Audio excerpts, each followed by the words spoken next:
Shalom jemaat Tuhan, selamat pagi.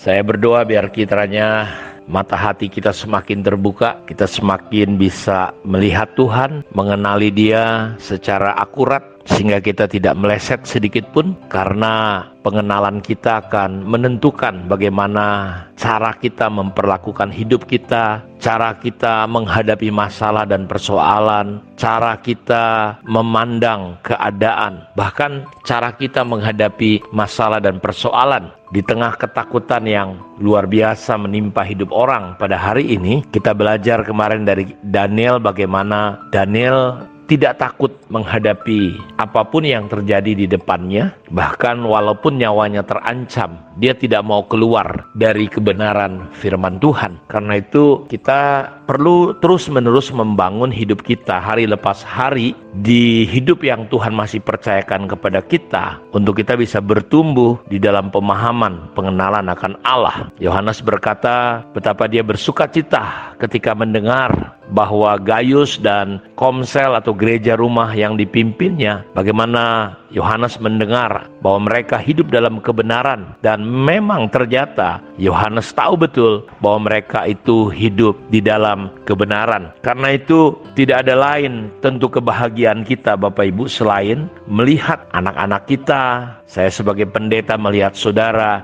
hidup di dalam kebenaran firman Tuhan. Karena itu apa yang kita dengar kemarin, bahwa ketika sangkakala yang ke-6 dibuka, di situ kita melihat intinya adalah semua hal yang terjadi di situ tujuannya adalah bagaimana orang-orang yang mengalami itu, mereka diharapkan bertobat. Kalau kita lihat ayat-ayat terakhir dari Wahyu pasal yang ke-9, di situ dikatakan seperti ini, ayat 20-21. Tetapi manusia lain yang tidak mati oleh malapetaka itu tidak juga bertobat dari perbuatan tangan mereka. Mereka tidak berhenti menyembah roh-roh jahat dan berhala-berhala dari emas dan perak dan tembaga batu dan kayu yang tidak dapat melihat atau mendengar atau berjalan, dan mereka tidak bertobat daripada pembunuhan, sihir, percabulan dan pencurian. Jadi tentu pengenalan akan Allah akan mendorong dan membawa kita untuk hidup benar, hidup sesuai dengan kebenaran firman Tuhan.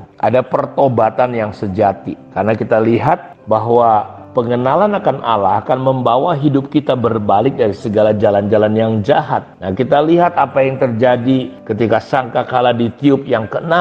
Bapak Ibu tahu bahwa tujuannya adalah semua hal yang terjadi adalah supaya orang bertobat. Tapi realitanya dalam kondisi seperti ini pun, orang-orang yang menyembah roh-roh jahat, berhala-berhala yang terbuat dari emas, perak, dari tembaga, batu, dan kayu, yang gak bisa lihat, dengar, gak bisa menolong mereka, tapi mereka tetap berharap ke situ. Hari ini kalau kita lihat, orang sering berkata bahwa kalau kita ibadah ya kita harus tetap hati-hati, ada COVID nanti, jadi kita harus jaga, stay di rumah. Tapi realitanya orang ketika pergi jalan-jalan, ketika orang bekerja mencari duit, kita melihat di sini bahwa orang tetap melakukan aktivitas seperti biasa dalam mencari nafkah. Tetapi ketika beribadah untuk ibadah kepada Tuhan, mereka punya alasan tertentu. Kita lihat bahwa ada sesuatu yang menurut saya pemahaman ini perlu kita review ulang, karena kita tahu bahwa situasi hari ini virus corona ini telah memenuhi dunia. TV, radio, multimedia, sosial media, semua isi berita hanya tentang COVID-19.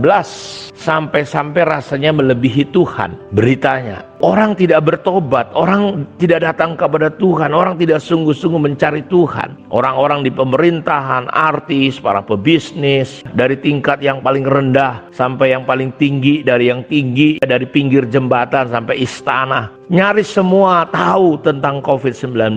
Dan ini adalah berita yang menakutkan setiap orang, yaitu berita tentang kematian karena COVID-19.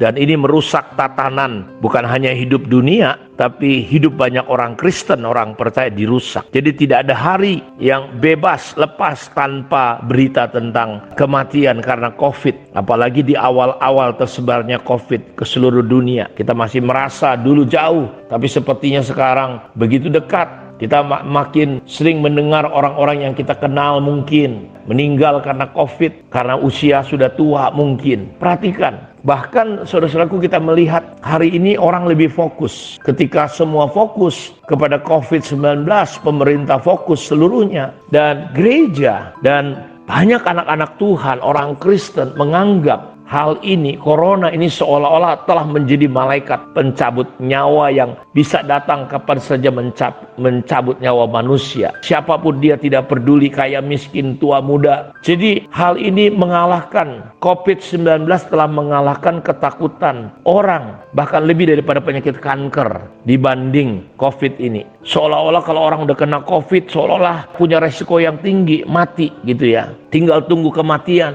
sehingga dia menjadi fokus kita. Bahkan orang selalu berpikir kalau udah kena COVID bahwa dia akan mati. Maka saya suka berkata bahwa COVID-19 tidak bawa kematian, tapi bawa kemuliaan Allah. Jadi manusia mendadak berpikir seolah-olah COVID-19 memutuskan dan menguasai hidup kita, menjadi penentu hidup kita, mati hidup kita, dibandingkan dengan Allah. Jadi ini yang saya lihat, ada sesuatu yang keliru, ada sesuatu yang salah dalam cara berpikir kita. Ironis sekali, karena kita lihat respon hidup orang terhadap COVID-19, khususnya gereja anak-anak Tuhan. Respon mereka ini jadi kayak aneh. Seharusnya Allah lah yang kita takuti. Takutlah kepada Allah, bukan kepada yang lain. Tapi saudara, apa yang terjadi? Hal ini menjadi fokus daripada kehidupan anak-anak Tuhan. Karena itu saya mau ajak kita, Bapak Ibu, bahwa takut akan Tuhan adalah permulaan pengetahuan. Jadi